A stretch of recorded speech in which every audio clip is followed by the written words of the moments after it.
Okay, Rain, this next page is all graphing what are called linear equations. I just want to go over something in general first. Initially, every single problem is going to look like this, mx plus b. And if you have an m, that's the number in front of the x, that's your slope. And so you want to think about that as your rise over run. And I'll do an example of that. And then this second number is your y-intercept. Okay, if there's no number there, then that means the y-intercept is 0, okay?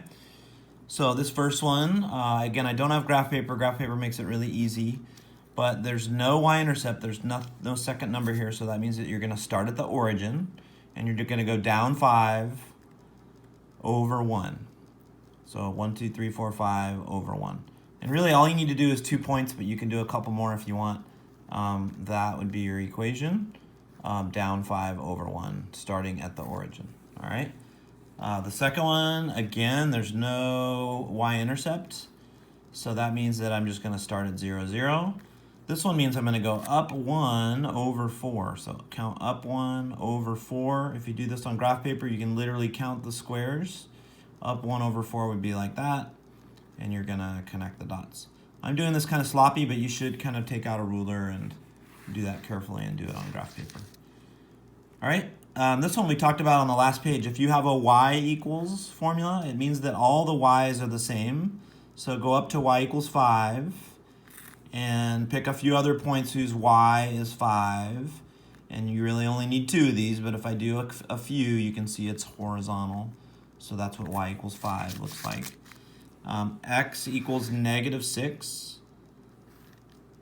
1, 2, 3, 4, 5, 6.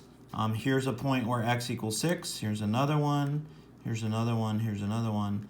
All you need is 2, but every single x has an x of -6. All right. All right. Here's our first one where I have a slope that's 1 because there's no number in front of x. We assume it's 1. And now my y-intercept is -3, so I'm going to go down 3, and that's my starting point. And then my slope is up 1 over 1. So I'm going to go up 1 over 1, up 1 over 1, up 1 over 1. Again, on graph paper, it's pretty easy to count that slope. And then this one, my y-intercept is -1. My slope says go down 7, and if it's just 7, then I'm going to go over 1. So down 7 over 1. 1, 2, 3, 4, 5, 6, 7 over 1 would look like that. Okay? I'm going to leave the rest for you to figure out, but every single one of them has the y-intercept, which is kind of where you start, and then the slope. If I went too fast or that's confusing, we can talk about it on the phone, but hopefully those few examples will help.